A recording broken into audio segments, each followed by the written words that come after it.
Yep.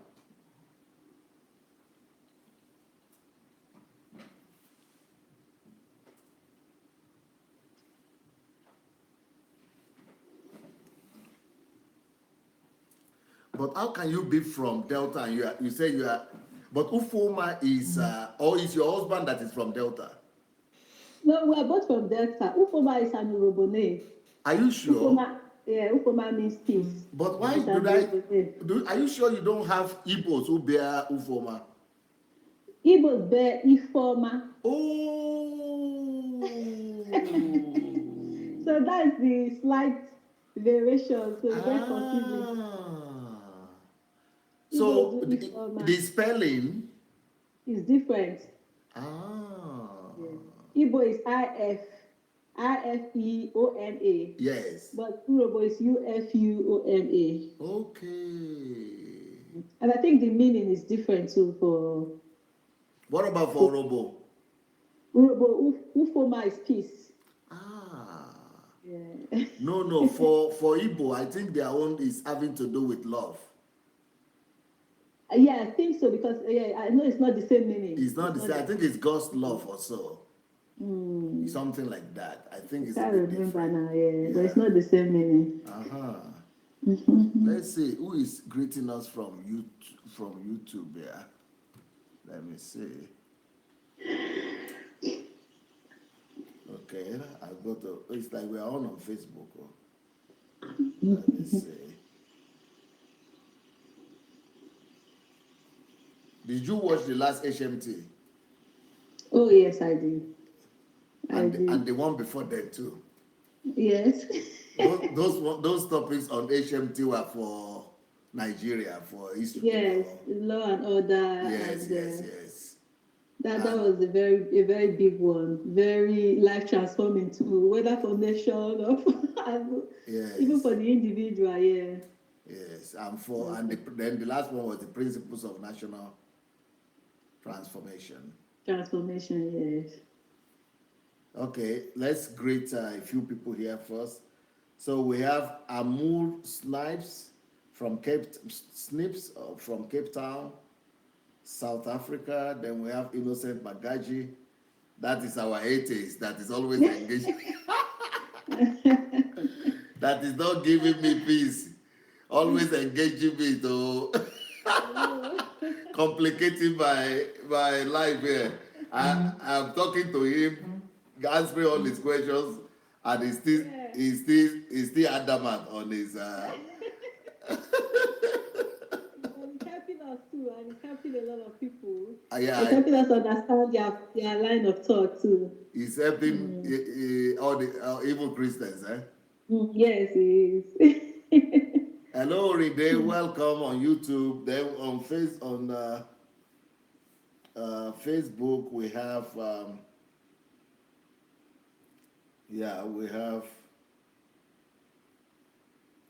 like I said, we have Bumi Benro, we have Wole Banjoko, we have Peter Marks, Ogunyemi is here, Helen is here, Josephine, Victor, Adeola, Aisha, Bingbe, Aisha,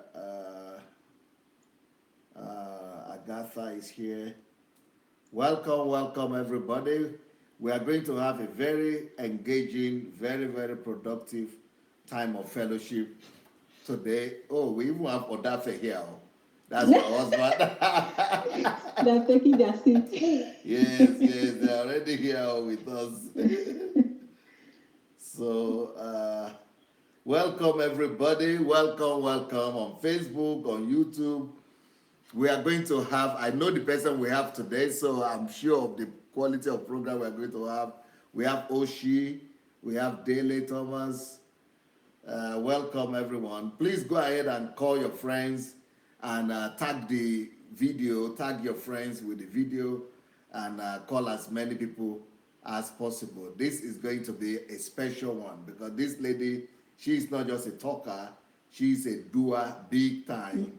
And I know her, she's a hard worker and a sincere, genuine Christian. And thank God for her life. She has a wonderful family. Her whole family is supportive of her, what she's doing. They are all behind her. Her children, her husband, great work, great work they are doing. Now, Sister Ufuoma, you've been here to Ukraine. Let's start with that. Yes. What was your experience like in Ukraine? Wow. That is an experience that I can never forget, and I don't take it lightly. It was my experience of meeting you for the first time. You know, To meeting discover the that man that was just to discover that I'm a normal human being, eh?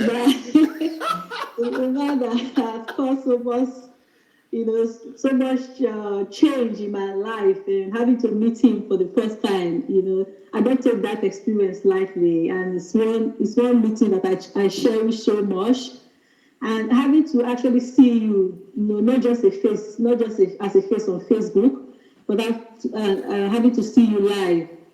It was just awesome. It was a wonderful experience, and I keep telling everybody that don't be satisfied with just seeing Pastor Sunday as a face on Facebook. Just get to meet the man. Amen.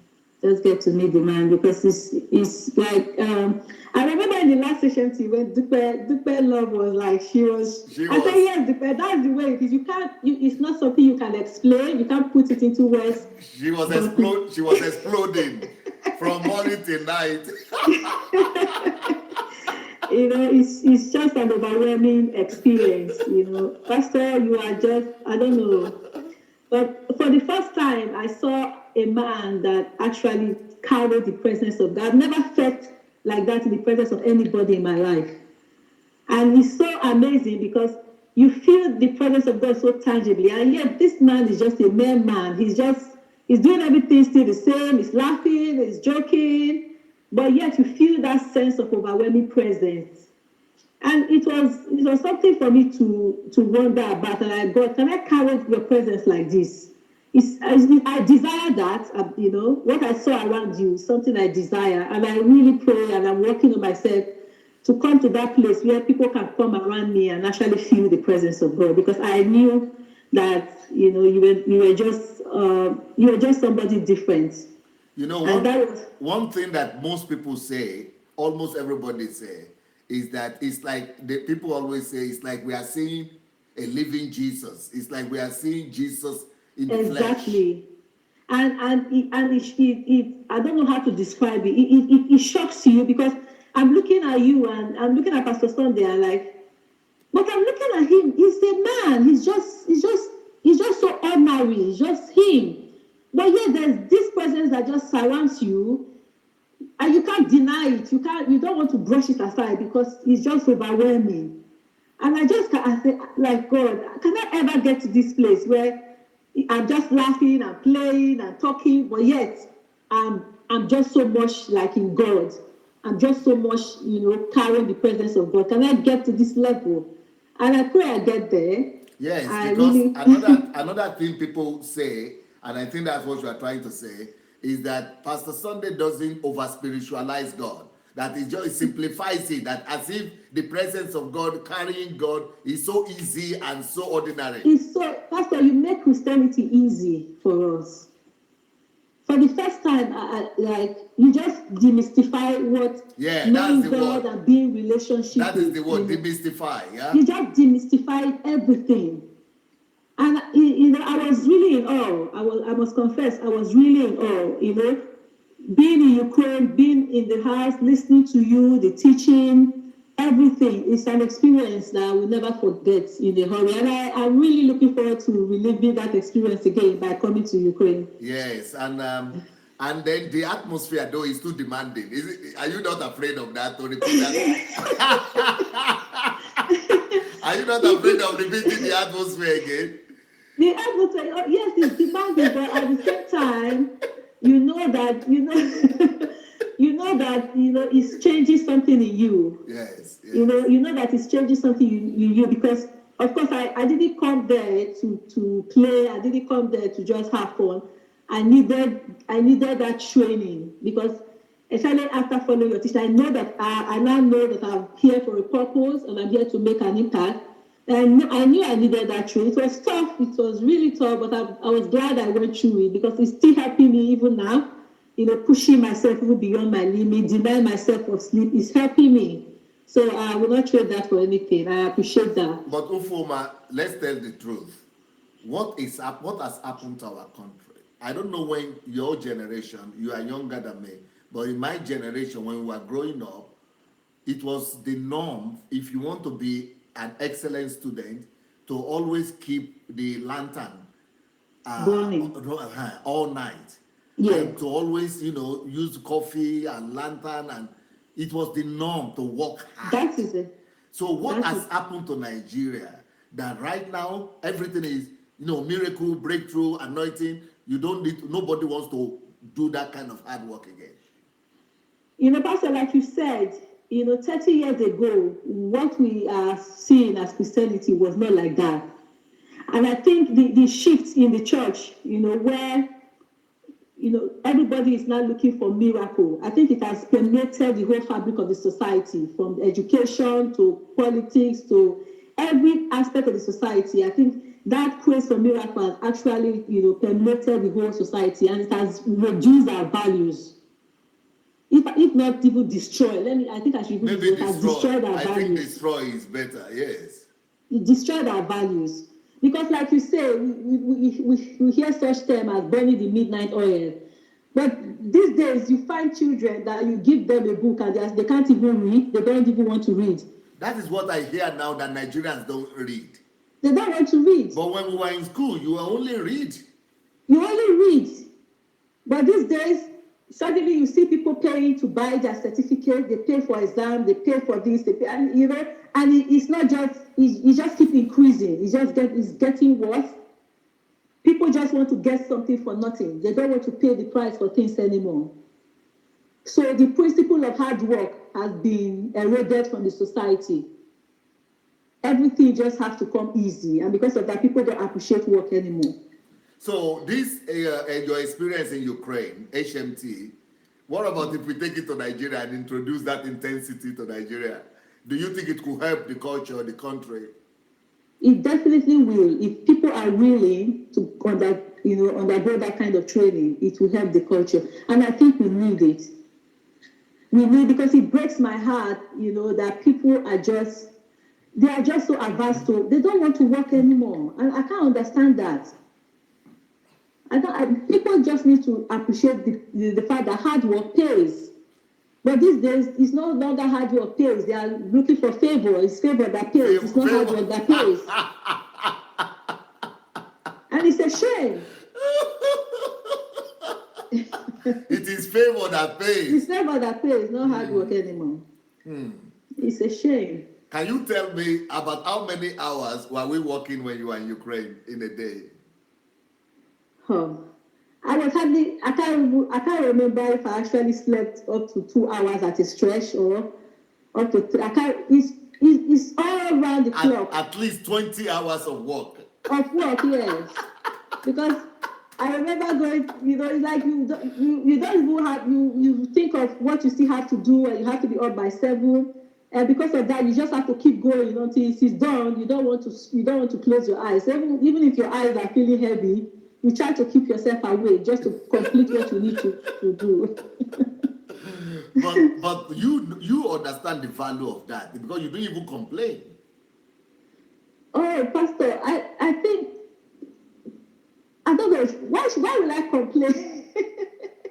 I didn't have any reason to complain, because I knew that if I'm going to take anything away from coming to HMT, I came on a mission. If I'm going to take anything away from coming to HMT, then I have to put myself through all of the rigors of the training. I didn't just come. I came on a mission, and I wanted to be a part of it. I wanted to make sure I went through everything that the training would demand of me. So why will I complain? Because that's why I came. Will you be teaching? Will you be teaching your children? Because we are still going to talk about your children, about your Marvelous Girls Club. But Yes. do you think this is one of the values, the hard work and diligence? Yes. Is it one of the values that you intend to, to impact to these children? I'm already doing that. I'm already making demand on them, and because that is part of the values, it's part of the principles that they have to learn. And the earlier they get used to it now, the better for them. It's part of the principle that they have to learn. So, even at the beginning of this year, we were planning for the year and everything.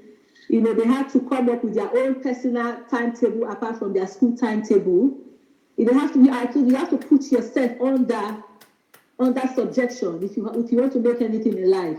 So those are the things we are already working on. If you want to be great in life, then you need to pay the price. And because I tell them, well, no one is better than you. The only reason why anybody is better than you is because they converted better. They made use of their time better. So you make use of your time well and do what you need to do, because no one is better than you. So they're already learning that. They're learning to do that. They're learning to, imbibe that culture. Now, Ufuoma, you need to help me do something here, because don't you think that it's a tall call, or what do you call it? It's a tall order, what you are trying to do with these girls? And I will explain what I mean. Yes. Because what I mean, first of all, is that I heard that the people who are immigrants, especially from Africa, that for some reasons that their children are doing worse in schools now, in the UK, even in America, than their even white contemporaries. Before, it used to be the opposite. When we used to come to university to study, we used to do better than the whites. But I heard that when it comes to the children of the immigrants themselves, that a lot of them, especially in London, in England, that a lot of these children, even the white teachers are complaining about black children. I don't know, maybe you didn't come across this, or maybe it's true. Do you think it's true? In some cases, we still have some sexually biased children that are from African heritage, but in most cases, you notice that, maybe not, because most times it's problem from home, and in our African communities, and you have most children having problem from home, and that impacts on their education. So you are right, because majority of them, even though you see an isolated few that are doing very well, but majority of them will be on that level where they are struggling, and they are not struggling not because they are really dull, but mostly it's because of problems from home. I heard that affects their education and learning. I heard that it is mainly because the parents are not doing classes with them, extra classes with them. The parents are working two jobs, or they are looking for papers, or they are, struggling, something like that. All of that. Because even where parents can afford to pay for extra lessons, they think that will just do the magic. So it's about the time that parents have available for the children. And because of the pressure of society and the pressure of work, most parents don't find time.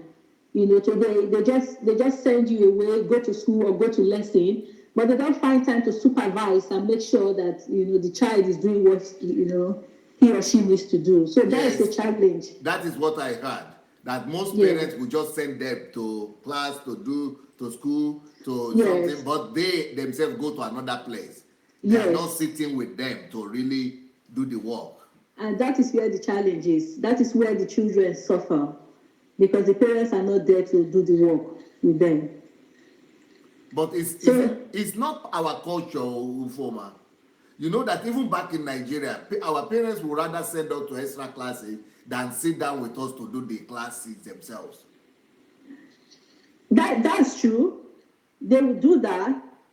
But I think in because I remember, I don't know, I don't know how to really address this now, because I'm thinking of different scenario here, because they will send us to classes, but I also know growing up, my mother will also, hold us responsible for everything we do at home. So even if you have come to our classes and you have assignments, she will also make sure that you have done it, and you have your own time to also do more on that. So I think it's that extra support that most of these children need. Some of the children are quite brilliant. They will, with the extra classes and all, they are doing excellently well. But some struggle. And like I said, most times it's not just because of the academics itself, but the environment at home that they have to cope with. Okay. Other issues at home that disturbs them. All right. Then let me tell you another thing that people say, people that I've been talking to in England. Yeah. Another thing people say is that our people sometimes are becoming too religious, and when church is taking so much time, and also you have to go to work all the time, the work Yes. is so much, the work is taking so much time, and church Mm. also is now competing with work. Uh, that is another huge issue because of recent the rate of teenage depression in the UK is increasing. And when I saw that was a survey, that a report brought out by BBC that the teenagers are getting the rate of teenage depression is increasing. And even in working with some people, I discovered that what the religious aspect you just mentioned now is a major issue. You know, parents are, if children are spending so much time, in school, they are spending so much time in school, in extra classes, then in church. And sometimes it looks like they are just consumed with so much activity, and they don't get to have time for themselves, and they don't get to have time even with their parents, with the family. So if it's not school, then it's church. And so you just see this, sometimes all these children rebel, but most times where they are still young children and they don't have anywhere to go to, they are forced to just follow their parents and obey the rules. For example, imagine a parent, telling me that your daughter is preparing for an exam, but you still had time. Because of that, your daughter couldn't come for club meeting, but you had time to take her for night vigil. So So if the exam was that important to you, the child is not the priority. so if the exam is that important to you that you denied her of coming to a 2-hour club activity, why will you take her for an overnight night vigil, which is not tasking on her? Which is not tasking. So you see where the priority lies. So you have a lot of parents. They are so, when it comes to church and religion and the children, they are so, they want to do everything to make them. But every other thing, okay, you come back from school, see that those are not priority, because hopefully probably they think that, oh, the church, God will help them in church. God will do something in church. So it's better that they are there in church than anywhere else. God will give the miracle to the baby to the child, yes. After all, they are going to pray and God answers prayers. Now, Ufuoma, there's another aspect of this thing that I also heard, especially from Nigerians in England. They said, you tell me if this is true or not, especially since you are working with girls and that are at the age of going to secondary school. Is that Yes. true? Okay. Yes, in secondary school, going into secondary school, yes. Okay. Now, if it concerns going to secondary school, Yes. I've spoken to many parents in the UK who tell me that maybe you could correct me, that there are 3 forms of secondary schools that a child could get admission to after primary school. Either you will go to the secondary school in your locality, which is just public, ordinary one. Public school, yes. Or you will go to government, but a grammar school. A grammar school. Yes. Or you will go to private school, which is expensive but very competitive. Yes. Is it, how many kind of, it's like there are different levels. Those are the, so you could go to the government funded, like what we call like public secondary schools. Public, yes. Or you go to a grammar school. So if you go to a grammar school or you go to a top private school. So those are the 3 categories. And fortunately, I think the rates, I don't have my children there yet, but from other from talking to other parents and all of the things, every parent always strives for their children to go into a grammar school because the standards are higher. But unfortunately, some are unlucky; they will not be able to get admission into those because of the marks that they need to attain. So, and also that puts a lot of pressure on the children because the parents will try to work on the children to make sure they get into grammar school. But also looking at the difference, sometimes some of the children, even though they go to grammar school, they still don't come out better. They don't come out better than the ones that went to public school, because I think also the environment, the environment, in the home and in the family will also determine how far the child will go, even if they get admission to grammar school. But what I heard is that grammar school you are talking about, that they still have to qualify for it. That is it. And that is where also the report of teenage depression also comes to, because a lot of the children are put under so much pressure to get admission. So they don't have time for any other thing than just go to school, go to lesson, go to school, go to lesson, go to church. And sometimes, even when they have prepared so well, some of the children, they have panic attacks and they can't perform on their examination day. But some are able to stay focused and they get their admission into the grammar school. Yeah. Because it's part of the thing that I was also talking to the girls about, because I had some girls at that stage, trying to get them to come to a place where you prepare yourself, you are so confident in yourself that you don't panic. And I'm helping them to see a more wider picture of what education is about. So they don't come to exam and they start panicking that they fail. Somebody told me that the people who are really taking over the grammar schools now are not even the whites, but they are the Indians and Chinese, Asians. So I think that would be correct. That would be correct. That they are doing better than the blacks. That would be correct, because the value for those people group, Indians and Asians, I think their value for education is really high, and they are there.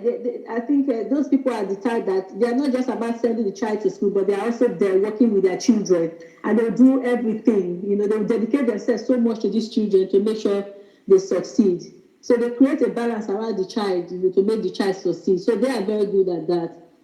Okay, what about when when you go to Nigerian communities or where you see Nigerians, if maybe when you used to go to church or anywhere you see Nigerians who have children, is it majority of them go to grammar or they go to public?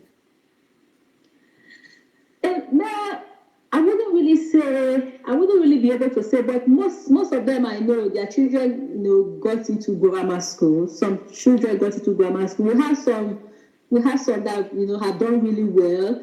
I think in general, though, even our Nigerian people, they value education, especially in this country. They value the education and they push their children a lot. So I would say that from those that I know, a lot of them, their children go to grammar school because they value that. They want their children to be the best. But where you have problems, especially with parents that maybe they are not settled in the UK, and because of that, they can't access a lot of things, and that impacts on the children. So the children struggle also, and they lack the confidence to compete with the other people in the school. But in general, our African people, they push their children a lot. Nigerians especially, they push their children. They want the best, and the majority of them do get admission into the grammar school. Okay. What about the private school? How is that? What about the private schools? Private schools are pretty expensive. So, like in my community, I hardly would find anybody that their child is in a private school. I don't think I know anybody around me, because I think they are expensive, really. There is a lady that I'm talking to right now who is sending her son to a private, one of the top 10 secondary schools in the UK.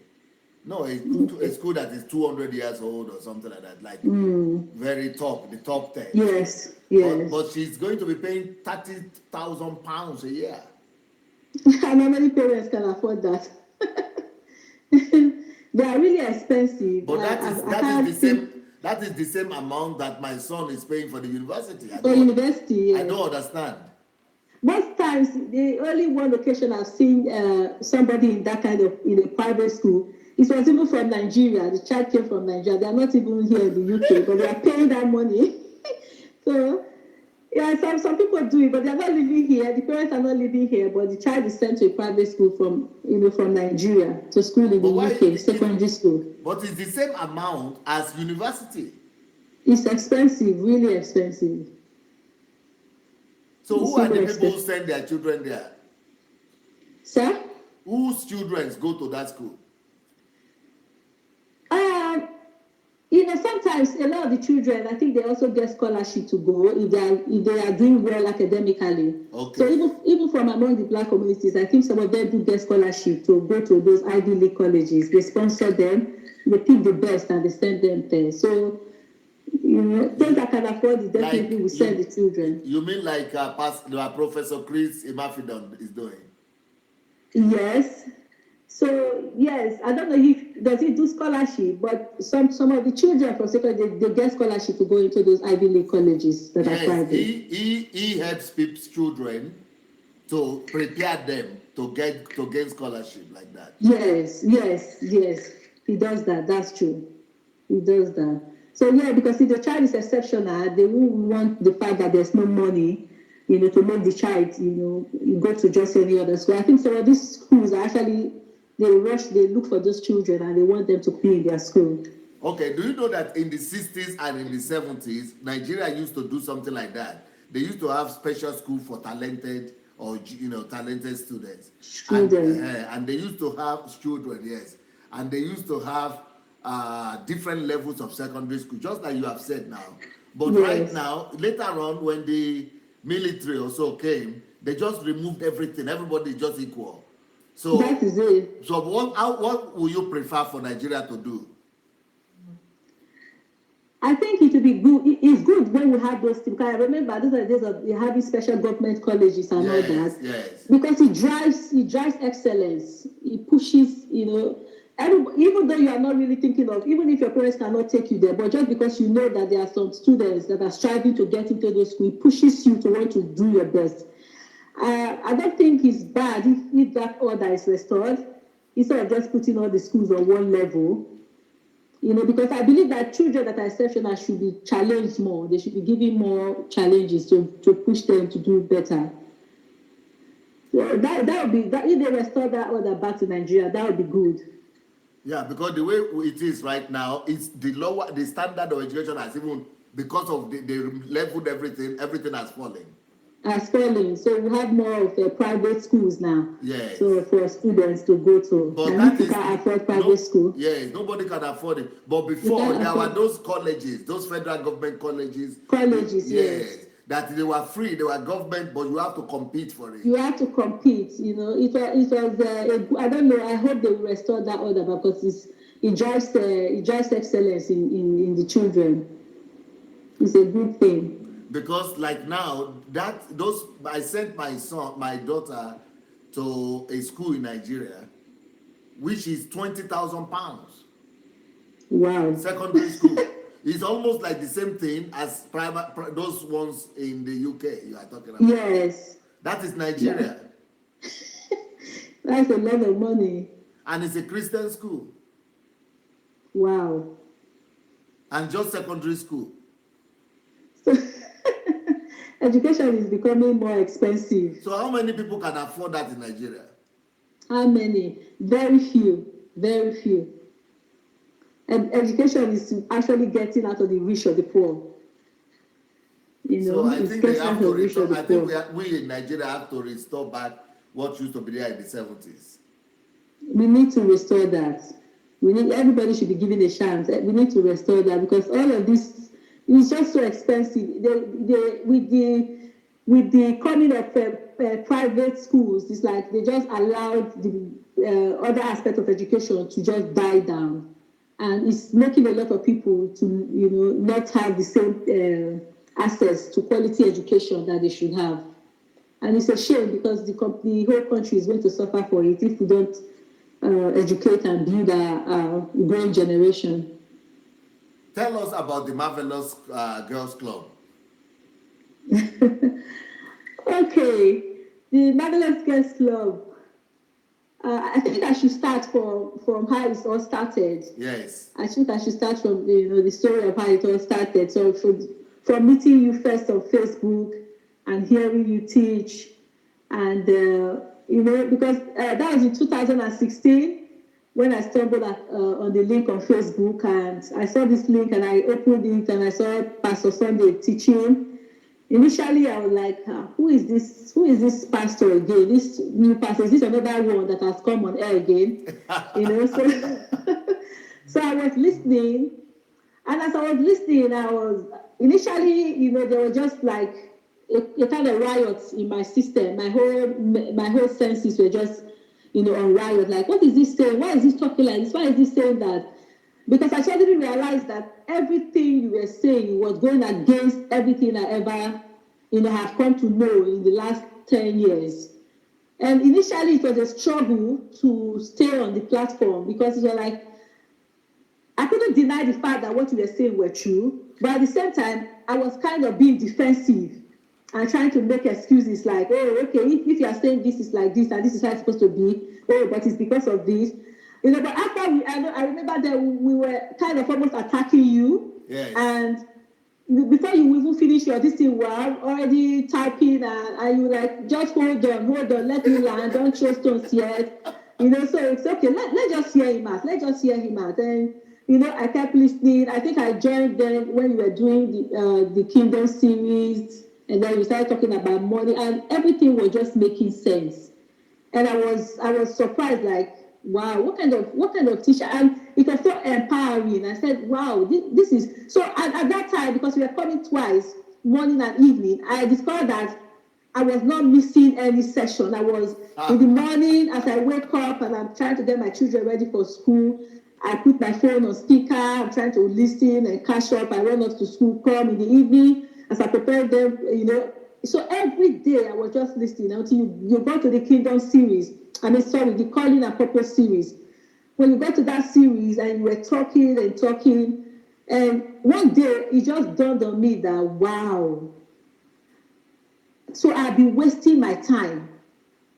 I've been wasting my years, because I couldn't deny the truth you were bringing out. My spirit was, confirming and affirming every word that was coming from your mouth. And I'm like, what am I really doing here?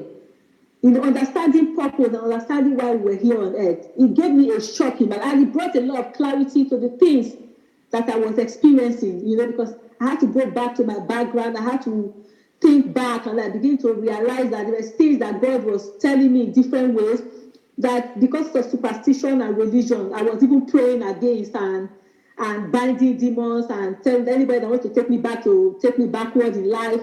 I didn't know that it was God telling me that there is something I gave to you. You have let, I want you to go back to it. You have forgotten. Go back to it. And through that teaching, I realized that there was no enemy pursuing me. Nobody was. That, God was taking me back because there's something He sowed. There was a seed He sowed in my heart when I was just 17 years that I'd neglected. And every time He brought it back to me, I felt that enemies were trying to make my life go backwards. And I didn't understand it, but I didn't know that God was trying to tell me that there's something I wanted you to do when you were 17. I want you to go back to it. And everything, from that teaching just helped me to gain clarity. And I said, oh my God, I was born for this.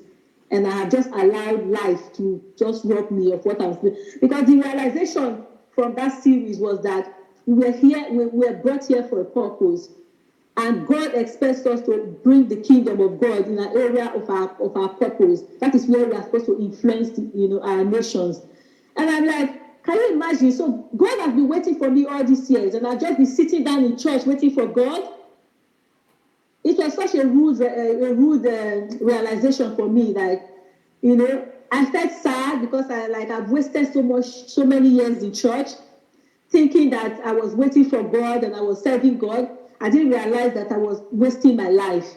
And at that moment, I just like, if I die today and I, I stand at His front, at the feet of the Master, what am I going to tell Him? Am I going to tell Him that I've just been serving Him, that I've been sitting down in church serving Him?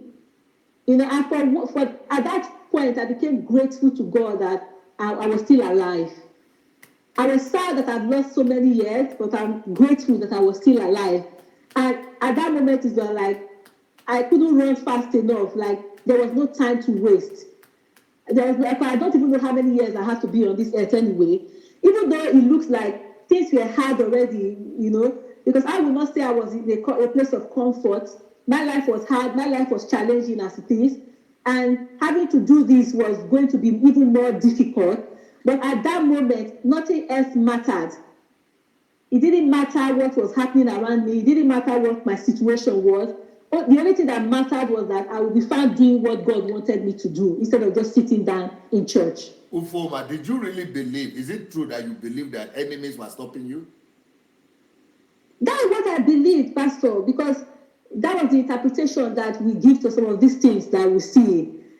Because we are in an environment where so much superstition and fear is being promoted. When you spend almost all the time praying against anybody that does not want to see you, will not wake up the next morning, anybody that was not, anoint all your house because, for whatever reason, you don't even know you're anointing all your house, anointing your car. No, wait.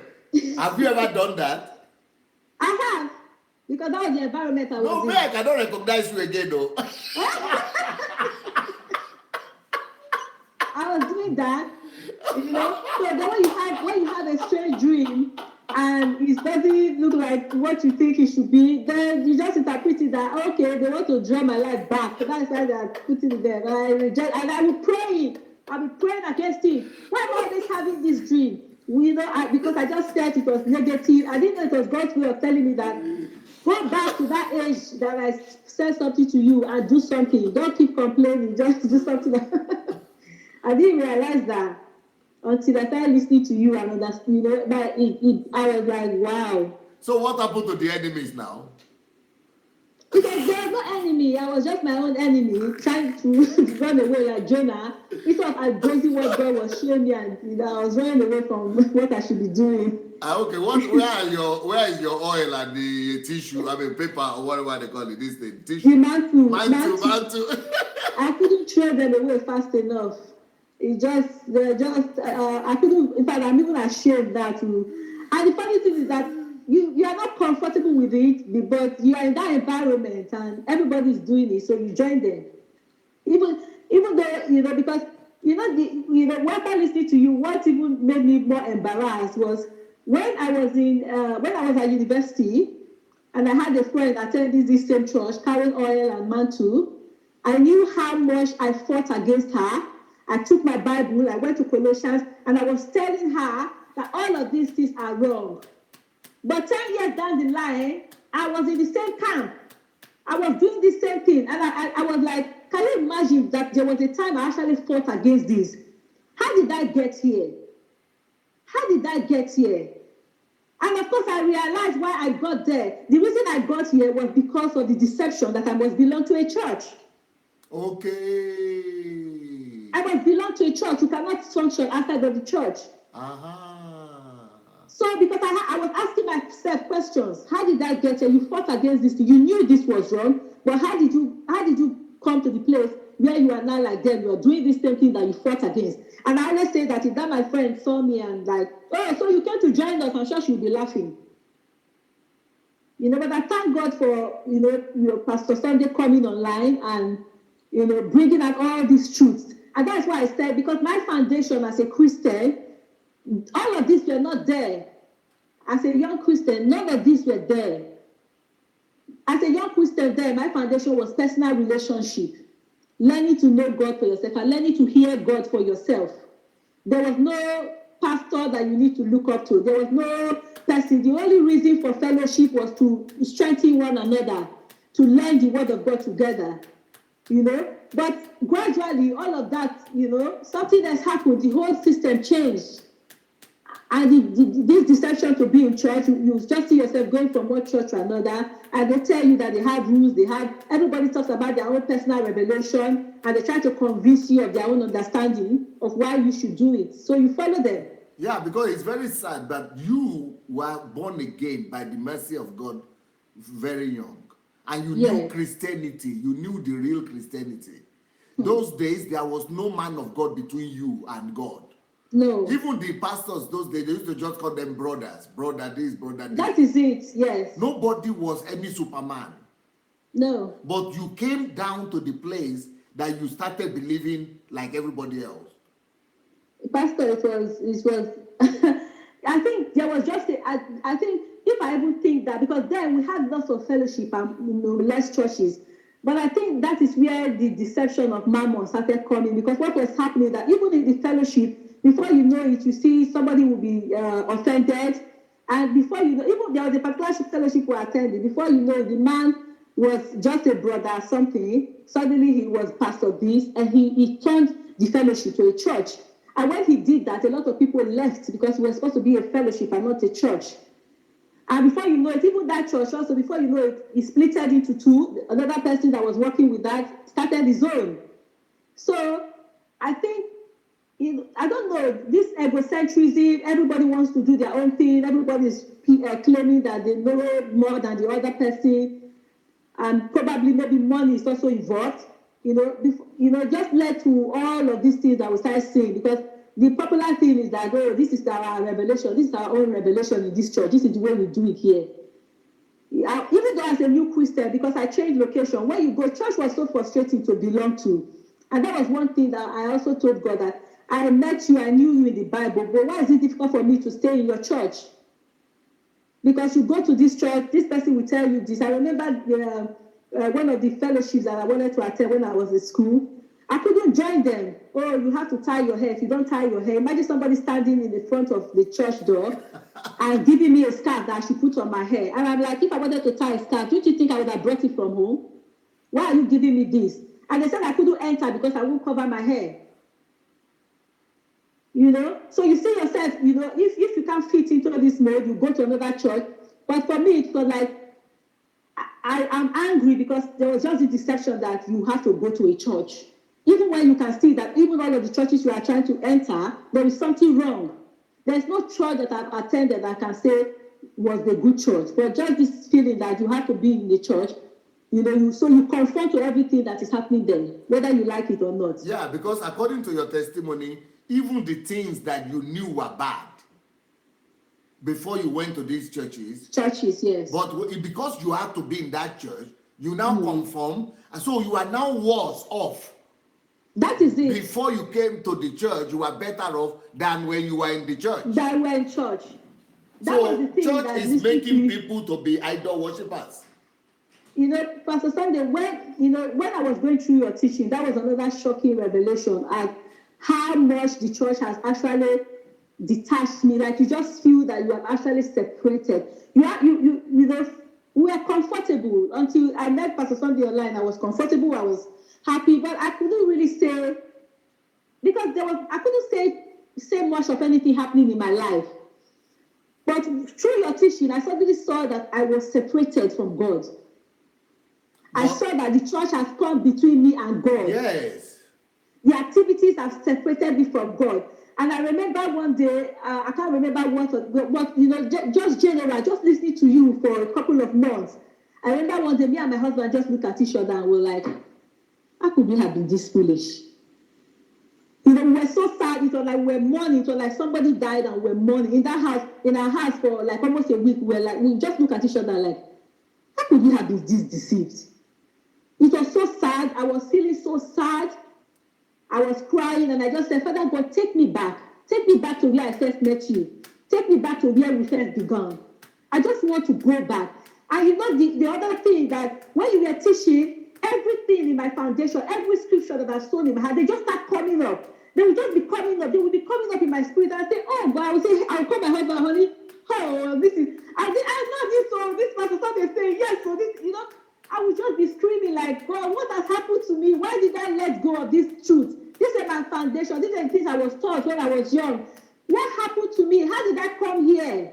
And I was just crying. I was just saying, God, I just need to go back to where I first met you.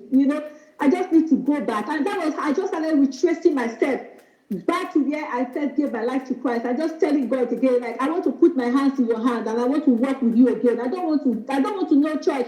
I don't want to know a pastor. I don't want to know anybody. Just me and you, because we are my first love. It was really a sad experience for me, sad experience for my husband, because to think of how many years, over 15 years, just sitting down in church when I'm supposed to be doing the work of my Father. It was a sad realization for me. And I'm so glad that I'm alive. No, because you are making very salient point. One, that church comes between people and God now. Yes. And two, the man of God comes between people and God also. Yeah. So we are no longer because like I told you, when I was a young Christian, just fresh, gave my life to Christ, the emphasis on your studying the Bible for yourself and learning to hear God for yourself. And I had specific experiences where I actually felt the Spirit of God speak to me. But now you are so engrossed in all of this church, and they are, they're building this web of activity around you and making you feel that there is a special man of God that has a word that you must always listen to. And so long as he hears, you don't need to hear again. Let him hear. Once he hears, you follow his instruction, because his instruction is the word that will take you to that place, that you desire. So, and they keep building this web. So they invade your life. Church invades your life. They invade your prayer time. They invade everything. There's no time. There's no emphasis on your personal relationship. They don't even want you to have anything personal. They give you a script of how to behave or what to do. Even to your morning devotion, they give you a script. This is instruction. So you're always following instruction of one man, and you're no longer having time for God. It's as if God can no longer speak to you. And I'm sure God must have been very sad looking at us like, I want to talk to you. What is wrong with you? No, but Ufuoma, you said God must have been sad, but I'm sure there are still people who are remaining like that up to now. That is the sad thing. Because I remember when I saw somebody in church, and she was like, she was telling me about what I started doing. I said, like, I feel really sad that I've spent all these years in church when I'm supposed to be doing something else for God. That the church has become, a place of deception, because they make you live in this illusion that God is going to do everything for you. So God is supposed to be our errand, but all we need to do is just tell God what we want, then follow some set of instruction, then God will come true for you. Like an errand boy. Yeah, all your focus is now on just doing things, and it also makes God look wicked, because it seems like you are never doing enough. So you keep sowing, you keep going on evangelism, you keep distributing. So the more you are doing, some few people will give testimony. I'm waiting. When am I going to have my own testimony anyway? So why is this God wicked? Is it that, then they will tell you that, don't worry, your turn is coming. You are next in line. You are next in line. So they keep building this hope, and you keep doing, and you keep doing. And you don't know that you are actually even separating yourself. But that's why you see, I begin to discover that a lot of people get really disillusioned and really disgruntled. And when they fall out, it's so difficult to talk to them, because like they are really angry, because God has been made to look like a very hard taskmaster that they couldn't please. And because they couldn't please him, then God didn't come true for them. But this is what is popular. This is the kind of church that people know in Nigeria now. Exactly. That is what we have now. But when I say we don't have church again in Nigeria, do you understand? It's like you understand what I'm talking about. I agreed with you. I agreed with you, Pastor, because I could see it. And that was another pain in my heart, because I saw in the Bible, he said, you are the light of the world and you are the salt of the earth. When a light is supposed to be shining, the salt is supposed to preserve the earth. And I said, if we are truly the light and the salt, and we have all of this multitude of churches that we have, taking Nigeria as an example, how can we have all of this if they are truly light and there's so much darkness in the land? Wow. How can we have all of this light shining if they are really light? Because I don't think they are light, they are not shining. Because what we see is more corruption, more wickedness, even in the church. And people are committing suicide, the land is getting poorer, kidnapping is increasing. And that was, I started thinking, I said, no, something is wrong with the church here. I think Pastor Sunday is right. Something is wrong with the church, because we cannot have these people, almost 80 million, or I don't know the exact number of people, going to church every Sunday, and yet we have to the point of burning a child on the street for stealing something. How can because gross darkness was overtaking the land, and we have multitude of churches? It doesn't make any sense. And I don't want to be a part of that, because I believe in the gospel of Christ that brings transformation. And I told myself that it's either God is a liar, or these people have got this message wrong. Because even looking at history, the gospel of Jesus Christ is effective. Yes. It brings transformation. Yes. You can't have so much churches in the land and nothing is happening in the land.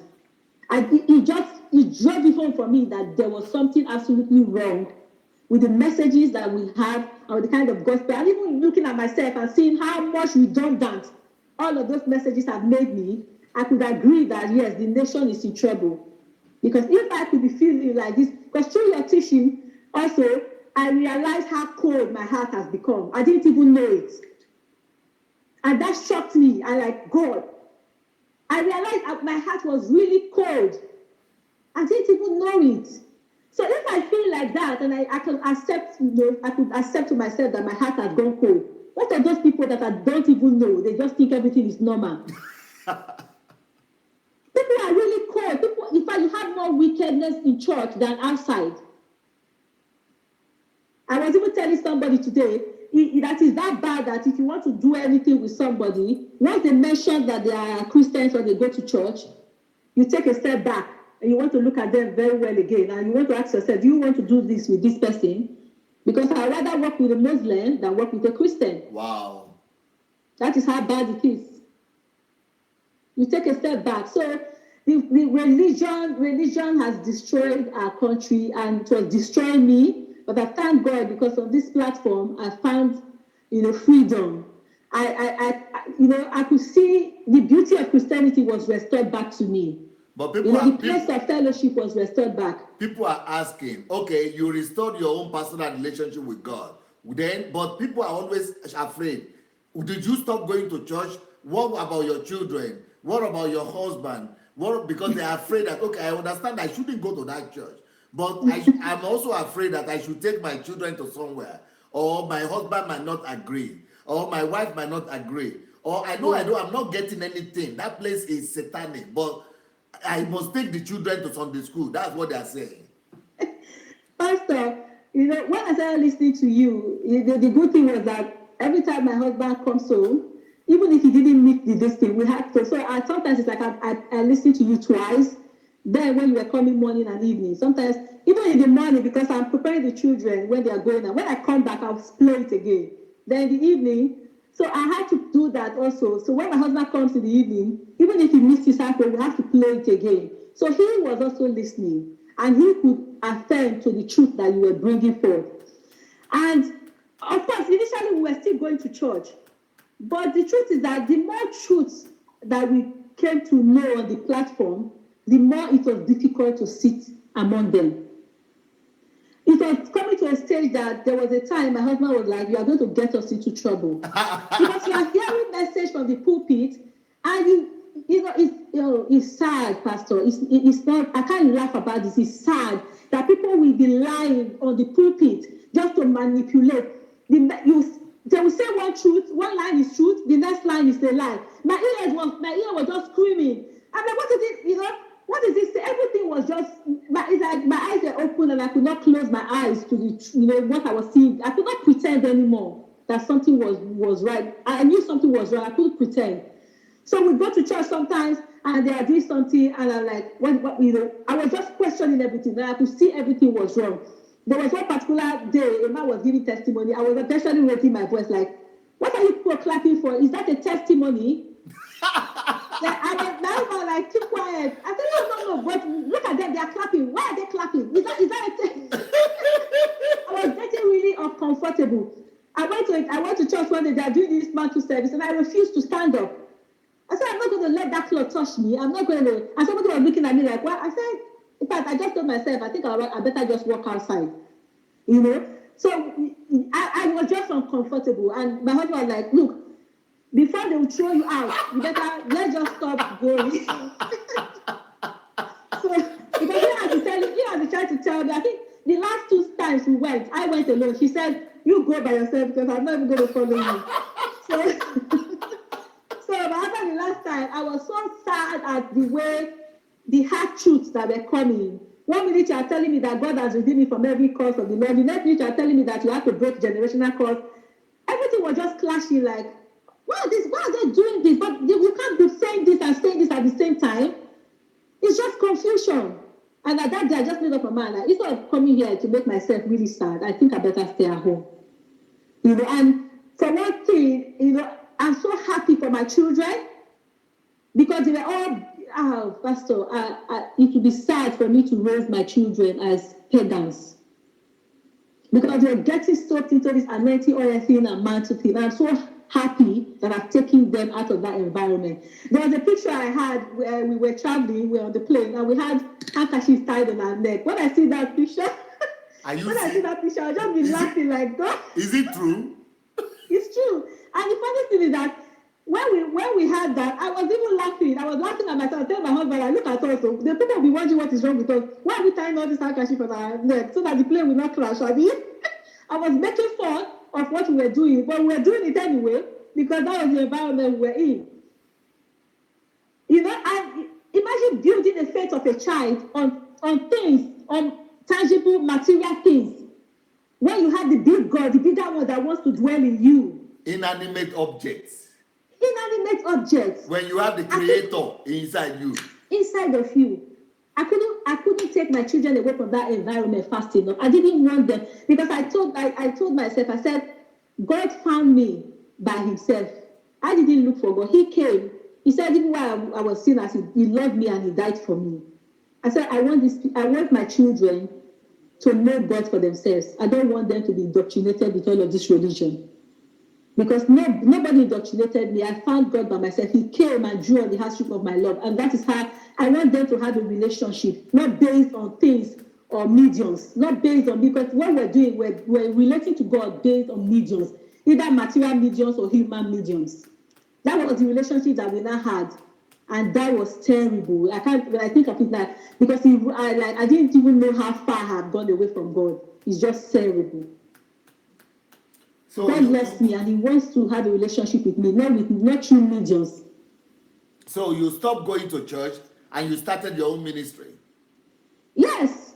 I even started my guest club even before I stopped church, but I'm so happy that I left that environment because it helped me also focus on the things that I needed to do. Because, like I said, over 15 years, it's like wasted years. So for me now, it's just about redeeming the time. And if church going has to go, good riddance. I was happy to let that go because I need to reclaim my lost years. Yeah, but some people are living in England and they would like to know more about the Marvelous Girls Club because they want to know if they could also bring their children and all those things. Can you tell us more about that? Yeah, so in 2000, after listening to your message, especially that calling series, I was like, now I know why I am here. And that for me is the greatest miracle anybody can have in life, to discover your purpose. And that is what I was also teaching the girls. So I started the Marvelous Girls Club in my home, because then it's like I was just walking down the street. If I see any young girl or any mother walking with her daughter, I just start talking to them. So they started coming to the house. And because, I remember you saying that your purpose is where your pain and your passion meet. And when it comes to issues of young girls, it was not really like I was thinking of the youngest. I was looking more at the people of my age, mothers in their 40s and 50s, and looking at the way they are living their lives. And I could see that most of them were the level of life they were living, even in their different profession or whatever. I could see that a lot of them were suffering because of wrong choices that they had made as teenagers. And I'm looking at these people, and even I was like, I can't help you, but my heart goes out for you, but my heart started beating for the younger ones that it seems like they have forsaken. It seems like they have forsaken these younger ones. And I was scared that these young children will also grow up to look like these adults that I'm looking at, that they don't even know why they are living life, and that really scared me. And I see a lot of young people, a lot of adults telling you some stories, and like, how could you have chosen this path? What did you know? At that point, I realized that I had access to information, and I discovered that information is key. Information makes a lot of difference. If you are not informed, you'll be deformed. And in my heart, I said, no girl should be ignorant. Life is not just about going to school and getting a degree and getting married. You should have a value. You should have real core values in your life that will sustain you. So that's how I started the Marvelous Girls Club. And our motto is raising girls with principles and raising girls with principles and discipline. Because principles are the anchor of life. I decided that I've survived a lot of things in my life because I had principles, I had anchor. And if I could just get one girl to have, to imbibe some strong principles in her life, then she would be a strong adult. Because I tell the parents, life is challenging enough. But it will be worse if you don't even have anything to stand by. If you don't have standards, if you don't have things that you can say that these are your core values, then you will just fall into pieces. You will fall apart. So that was my drive, and I got these girls together. And initially, I was just so confused. It was like, should I wait? But I knew that there was no time to wait because it didn't look like it was a convenient time. There was just so much happening around me. But I also knew that I have wasted so much years and that there was no time to wait. So I started in my home, and eventually, we moved to a community center. So we still meet from now. We still meet once a month. We meet at the Jubilee Community Center in my community where I live, which is the Thamesmead community. So we meet there once a month. And by the grace of God, Are you in London or where? I'm in London. Is So it it's based here in London. southwest or London, east? London Southeast. Southeast. It's Southeast London. Okay. Yeah. So that is the work we will be doing with the girls, trying to build the values, not just intentionally trying to make them develop principles and values that will become anchor in their lives, so that no matter where they go to tomorrow, this information will help them, because life will test you, life will challenge you, but when the test of life comes, will you stand? Because there are times you will not be there as a parent, you will not be there to do that, but the principles and the values that they're able to imbibe now will be the one that will become an anchor that will make them stand. Because I see that a lot of people fall apart, especially when they leave and they go into big school, they go to university. Even right there as teenagers, a lot of them are already making wrong choices. You see 13, 14-year-old girls getting pregnant. I'm like, what are you thinking of? And you see some of these girls come in the group, and you're asking them to share their dream. You will be shocked. You will be shocked that some girls, as I think that's a very common thing you ask children, what do you want to be in future? And some people will be looking at you blank. They don't even have an idea what that means.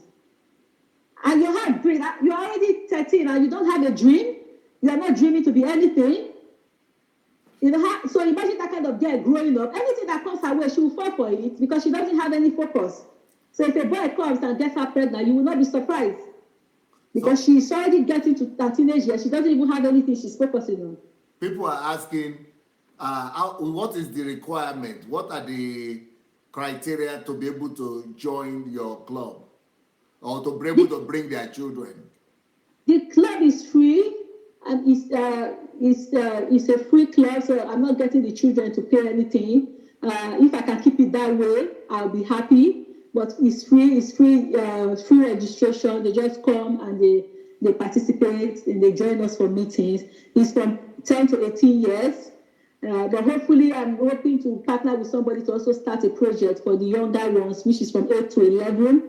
But for now, we are meeting for 10 to 18. It's free. I don't take any money from anybody.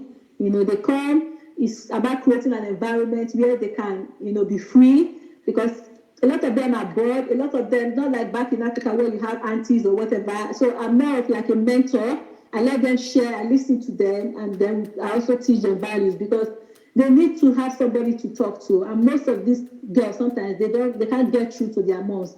Or the moms also, because they find the teenage age challenge is something, they are impatient because life is demanding. So they are, they're like, they don't listen. Some of them say, oh, but mom is not listening. When I say this, she's not listening, or dad is not listening. And sometimes when they're among themselves like that, so it's about girls supporting each other and having a mentor supporting them to adulthood. So that is essentially what we do. So once a month, anybody can bring their own children from that age group? Yes, every third Saturday of the month, that's when we meet, 1 to 3 o'clock. And we have special events, special days events, where we have people coming, because it's not just about me, it's not just me, but I'm just tapping into every resource that is available in the community to help these girls to really be equipped for adulthood. How can they get you? Yeah, we have a Facebook page. The Facebook page is the Marvelous Girls Club. You can find us on Facebook. I'm still working on getting a website. We don't have a website here, but we have a Facebook page. And we have an email address as the marvelousgirlsclub@gmail.com. Even we who have Facebook, I have websites, but I discovered that Facebook, people prefer Facebook now than website even. Yeah, because a lot of people are on Facebook. So yes, I'm taking my time to do the website, but we're on Facebook for now. So which is Marvelous Girls? The Marvelous Girls Club. The Marvelous Girls Club. So anybody that somebody is writing that they are in your area, they live in your area. Oh, please come. We have our meeting. We have our meeting this month on the 19th. And it's going to be a very interesting one, because this is for the first time we're bringing a man to the club. So Yeah, if you are living in the Thamesmead area, please get your girls to come. You find the event for this month on Eventbrite, for May, so you can register and get your girls to come. The girls, they enjoy the club. For those of them that be very regular, they see it as a place, because I get their feedback. They see it as a place where they are not judged, where they are valued, where they are free to say what they want to say. I encourage them to talk. I ask them questions. I encourage them to talk. So they have been able to come out of their shell, and I challenge them. Sometimes I give them a homework that they need to do, and that challenges them. So they enjoy being there and making new friends, especially friends that they are learning the same thing together, which is good for them, instead of just roaming the streets and just hanging out with just anybody. But how come your family agrees for this kind of sacrifice? I was just say I don't know. I just thank God, blessed. I thank God for my husband because I don't know, but I just thank God for him because I can't do anything without him if he was not supporting me. But I thank God that I didn't have to drag him, I didn't have to convince him. He saw the changes that was happening in my life, and the same thing was happening to him because from listening to you, he himself was challenged. There was a skill he loved, and because of all of your teaching, he had to go to college, to make sure he perfected that skill and learned it very well. And it's so good, all thanks to you. Because then he was just, you're just going to church and just expecting breakthrough. But you're expecting breakthrough, you're not even preparing yourself, you're not developing yourself, you're not pushing yourself. So where is but you made us realize that life is predictable and our destiny is in our own hands, and we cannot be irresponsible. We have to take responsibility for our own life instead of waiting on God. And that became a challenge and a push for us to start breaking new grounds and start doing new things and start really pushing ourselves, because there's no way we can do what God wants us to do if we are not willing to work hard. Babusha, can you show the photographs or it's not working out for you? So he's just been supporting me, making sure that everything I do, because with my children and everything, I'm just so blessed that they are on the same page with me. No, but most people will take money for what you are doing. I know, but you know what? If I was throwing money away in church, that was not giving me anything. I rather throw my money into my vision, because I was a faithful tither, Pastor Sunday. Even when I'm not even supposed to be tithing, I was tithing. What am I doing that I'm tithing? I don't know. But I was just crazy. And that money, you could have used it to do your vision all these years. All these years. You know how many lives that one would have touched? Wow. You know how many lives. And also just even knowing that my heart was so cold that even the needs around me, I can't see them anymore just because I want to please church. That is the saddest part, for me, when I realized that my heart is so cold that I don't see needs anymore. The needs of the church and the demands of the church overrides every other thing. So I told myself, I said, you are a wicked servant. You have been a wicked servant. I had to repent. I said, God, break me. Open my eyes to see what you see. And open my ears to hear you again. Because I used to hear you. I don't want church. I don't want to know any man. I don't want to know church. I want to know you. And the fellowship of your suffering and everything about you, the power of your resurrection. I want to know you again. And I'm so grateful, Pastor. What about your business? I heard that, I've tasted. Up to now, we still have in our house your change. Really, really, yes. I'm so grateful for that, because listening to you, the financial series, stop working for Uncle Sam, and all of that. When I started listening, I started making chimchi as a kind of pastime, because I had a child with special needs, and because of that, I couldn't go back to work. But even at that, with all of the challenges, I was still thinking that the time will come, I'll be able to go back to work. But when I discovered my purpose, and I realized that there's no way I will become an employee if I'm going to fulfill my purpose. So at that point, it was like I needed to take the bold decision to take my chin and make it grand and make it a business that will pay me. So it was a huge risk, a huge leap of faith for me. But I'm so glad. It's still scary, it's still overwhelming for me right now because of the potential of the growth that I see in front of me. But I'm so glad that, God, I don't know, there's nothing like the Bible say, how possible are right words. How possible are right words. I couldn't believe the change and the speed of transformation that I was encountering just listening to you on live. And I'm like, what is this? And I've not even met this man. How can somebody affect my life so much just in listening, just within 3 months? Life suddenly had a meaning. I suddenly had a goal. I suddenly had a focus. And I'm wondering, so for the past 15 years, what have I been doing? It's just shocking how much one can do if we hear the right words. And that is what our churches are lacking today. People are wasting their life instead of investing their life into something big. It's still, for me, it's still like little steps, baby steps, but I rather be quiet. I will not do anything. I will not do anything different right now because I'm just so happy that I have the privilege to have this turnaround and this transformation in my life. If one wants to buy your shin, how can they do that? Okay, Marvelous Mix Chin Chin is also, we have a page on Facebook. Marvelous Mix Chin Chin. Mix, yes. Marvelous Mix Chin Chin. So we have our page on Facebook. You can always connect, with us on Facebook. We do postal delivery to anywhere in the UK, anywhere in Europe. We are gradually expanding. We are growing. It's intimidating, but I know I can't stop the growth. I know I can't. No matter how scary it is, I cannot run away from it. But we are growing. We are expanding, and by the grace of God, I know that we'll be everywhere. We'll be everywhere in UK and Europe. We'll be everywhere. I'm so proud of you, and I'm sure heaven is so proud of you. God is so proud of you. Are you coming? Or how are you? Just a minute. I need to. I think my battery is running low. Okay. You can quickly go and get your charger while we show. You can do it. No, you can't. Is it not here? Have you gotten your? No, let me. Okay. Yeah. Go on. Yeah, bringing it now. We move something and just download on this place.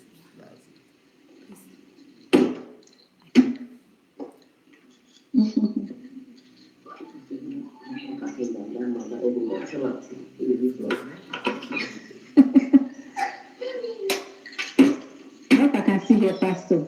Yes. Yeah, okay. I'm okay now. I heard that you have also been reading a lot of my books. Oh, yeah. Which one? What have you read this one?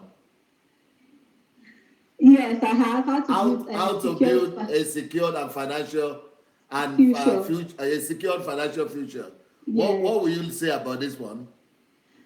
That also helped to change my my perspective about work and the value of money and creating wealth.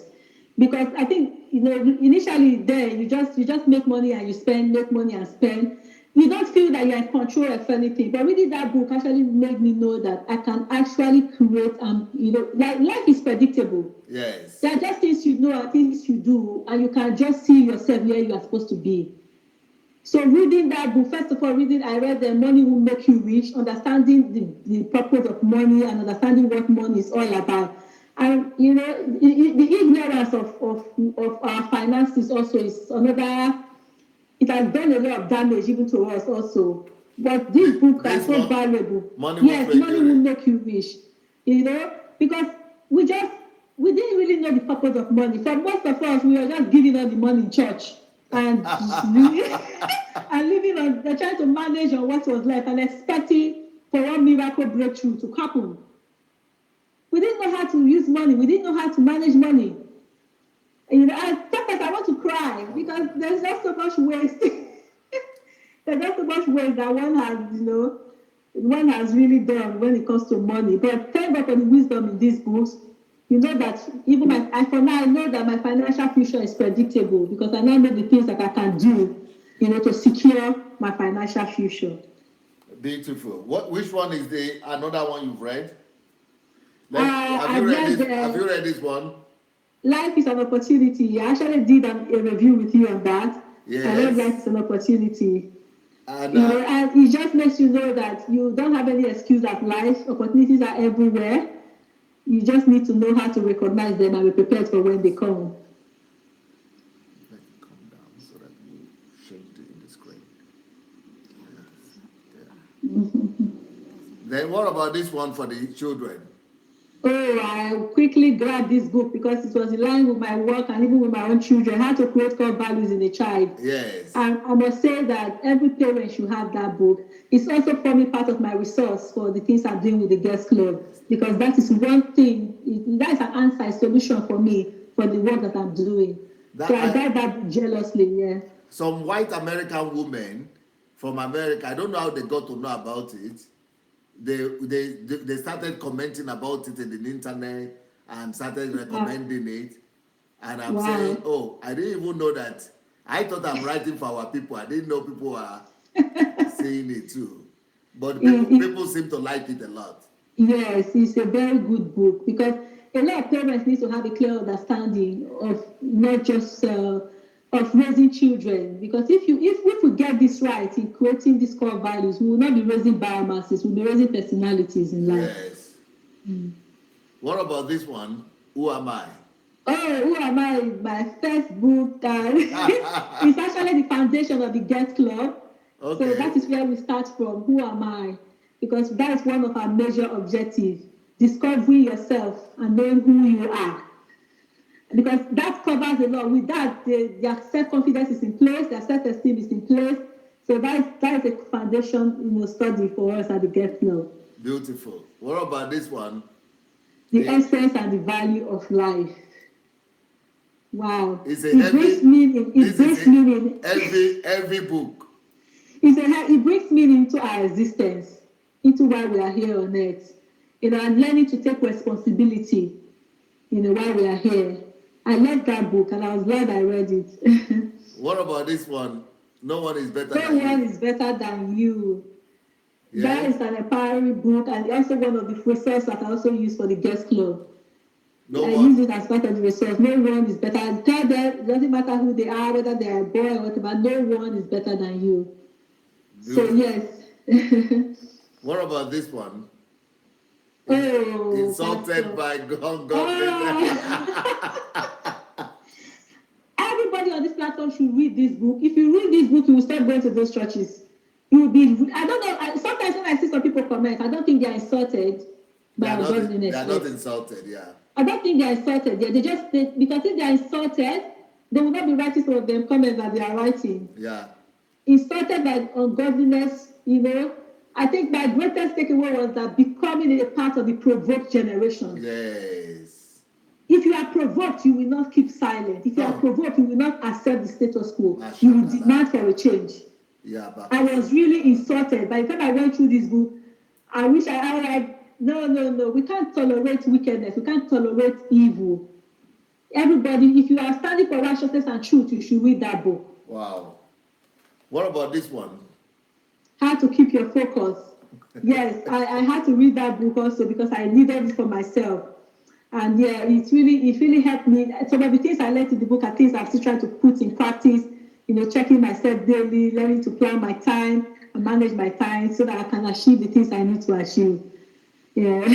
That's focus. What about this? Oh, stop working for society. Let me decide that, okay, I'm not going to be an employee ever. I'm not thinking about that anymore. Because when you did the series, it was really an eye-opener, to see how the work system is just there to drain you and use you, then dump you. Yeah. And I was just happy, like, God. Anyway, so I'm not going to write no application. I don't want to be an employee. I don't want to. Right now, I still feel like I'm working for Uncle Sam because my business is still at that early stage. But I can't wait to get out of, working for Uncle Sam. And I know I'll get there soon.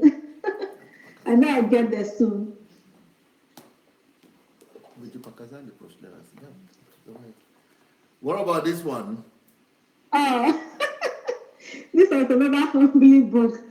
Mountain of Ignorance. And Yes. ignorance is just smelling everywhere in our society. Yes. Everywhere. It's a huge mountain. And Pastor, with this truth series, ah, the weight of ignorance is almost killing. It's crushing. When you engage some people and you're trying to tell them things, and you just see the display of ignorance, when somebody is ignorantly and confidently telling you something. Ignorant. Ignorantly ignorant. And yes, because you get the 12 types of ignorance in that book. I didn't even know that ignorance were in 12 categories. Yes. And I could see myself, I could see all of the deception, even from school, when people tell you that you can't be this, you are average, they classify you, all of the different forms of ignorance. You just see yourself in all of these things. And the mountain of ignorance is something that we need to contend with and pull down in our lives and in our nation. All of Africa is that. All of Africa is a huge mountain and needs to come down. So a lot of us, we have been groomed in that ignorance, and we have been, even for our own self, we have been sold a lie that we have accepted. And then short shift. I know you read short shift. Oh, short shift kept, that was one book that, really put me on my toes. Short shift put me on my toes because it made me realize that I cannot just be sitting down in church. I am here to bring the kingdom of God on earth. As a believer, I have a promised land, and I need to impose the kingdom of God. It really opened my eyes to understand that, we are kings on this earth, and every king must have his domain. And I needed to find my place. And that is where also the purpose and passion comes into play.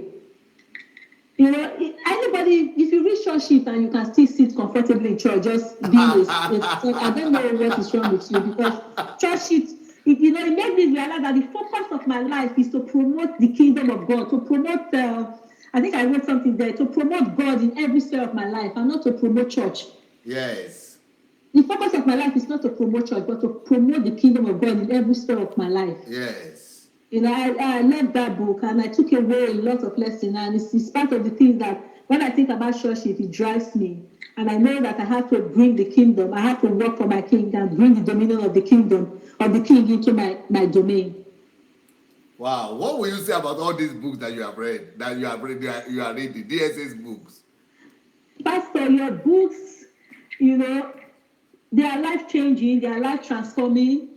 In your book, I come to know that I must continue to develop myself. I must continue to equip myself. I've learned so much about loving people, and I cannot influence people if I don't love them. Your books, they challenge. I remember when I even read How to Be in the Here and Now. That book was like, if everybody reads this book, they won't have what did they call this sickness? They won't have there's this sickness. They're saying somebody is, I can't remember the name now. Dementia or something. You won't have dementia if you read How to Be. Anybody that is having traits of dementia, they read How to Be. It's like it cures you of dementia, because you are constantly. It helps you to constantly keep focus. Also, that book was really well researched. How to Be in the Here and Now. Yeah, now that book. Your book addresses every area of one's life. Yeah. It addresses every area of one's life. And every time you read a book, it just addresses an area of life that you need to work on and you need to develop on. I can't read them fast enough. I wish I would have read more. I have so many in my library. I'm going to get through them one by one. You have more than these ones you have read already? Yes, I have them. I have a lot of them in my library, and I'm getting to them one by one. Wow. We have been showing the pictures of your girls here. Really? And your business. All the time you have been talking about the books, we have been showing your picture and the picture of the girls. Yeah, those are some of the activities that we're able to record. Yeah, wonderful. Good job. I have some new books that I want to show to people. Okay. This one is one of my newest books. It's called How to Transform a Nation Through the Power of Faith. So in this book, I was using Ireland and Saint Patrick from the Republic of Ireland, and how a man took responsibility for a whole country and change Ireland. Then, okay, we already spoke about this one about the children. Everybody, Yes. these are so necessary for the children. But one of the latest ones I just wrote is how to build a team. A lot of people don't know how to build teams. I So, need that. yeah, this one is called Team Building Skills of Jesus. How to use Jesus as an example to build the best team possible. This is the one you are talking about, how to be in the Yes, I have to be in the here and now. now, yes. It's a very challenging book. Yes. And then you are talking about the purpose of the girls' club as discipline. This is the newest book I just wrote. The power and force of discipline. Wow, Yes. that would be part of our research, definitely. Yes, for transforming lives and nations. Mm-hmm. Yes. And then this one also will be good for everybody, especially adults. Like those ones you said, they're already grown up, but they are not satisfied. Stop blaming. Stop the blame game. Stop blaming what you lack. Yes. So this is another something because everybody is complaining. This is how to stop complaining and begin to maximize life. Then there is another one here. Your tomorrow depends on the actions you take today. Because these are all new books you just released again. They are all new books. Oh my God. Because people are waiting for miracles in Africa. And instead of waiting for miracles, they're actually supposed to just begin to take some actions today. That's it. That's it. Yes. And then life is predictable. I released the book. Oh, yes. Yes. I taught it in the HMT, but the book, it just came out. Then this one, the role of the elite in national transformation. Especially, I wrote it for Africa especially, how to overcome aristocratic elitism in our country and replace it with egalitarianism. So this is about elite. And, because the elite in Nigeria, they separate themselves and use it as a class. But it's supposed to be like as a bridge. Of course, this one is the Kingdom of Love. I did the love series. And this one is, why am I unlucky? So a lot of people are thinking, why are they unlucky? But there are principles that are responsible for that. Then this one, of course, is one of the most important ones. Rid yourself of shallow-mindedness. This is how to think. That's it. Yes, the thinking. Put on your brain. Begin to think. And then understanding God is this one. How to understand God.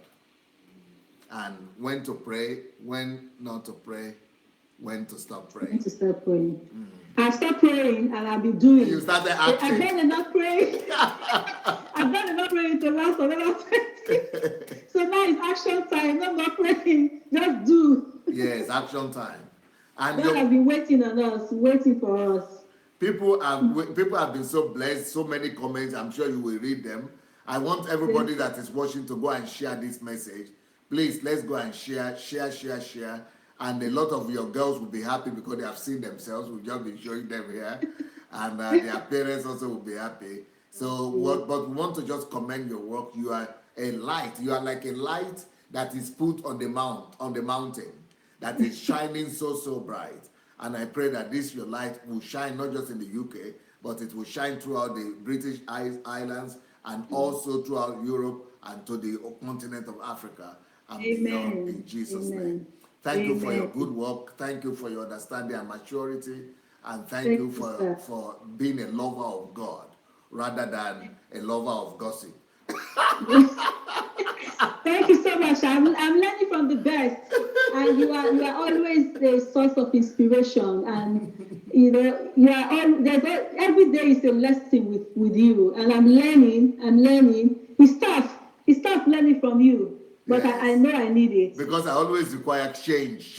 I always put people to change and be better. I'm so blessed to have met you. Thank you so much, Pastor. Thank you. Thank you. In the next 30 minutes, we are going to continue the series we just started, Healing and Recovery from Spiritual and Religious Abuse. Yes, that is a series we just started yesterday. And I hope people will really get, because I've been talking about abuse, so I just wanted to bring healing.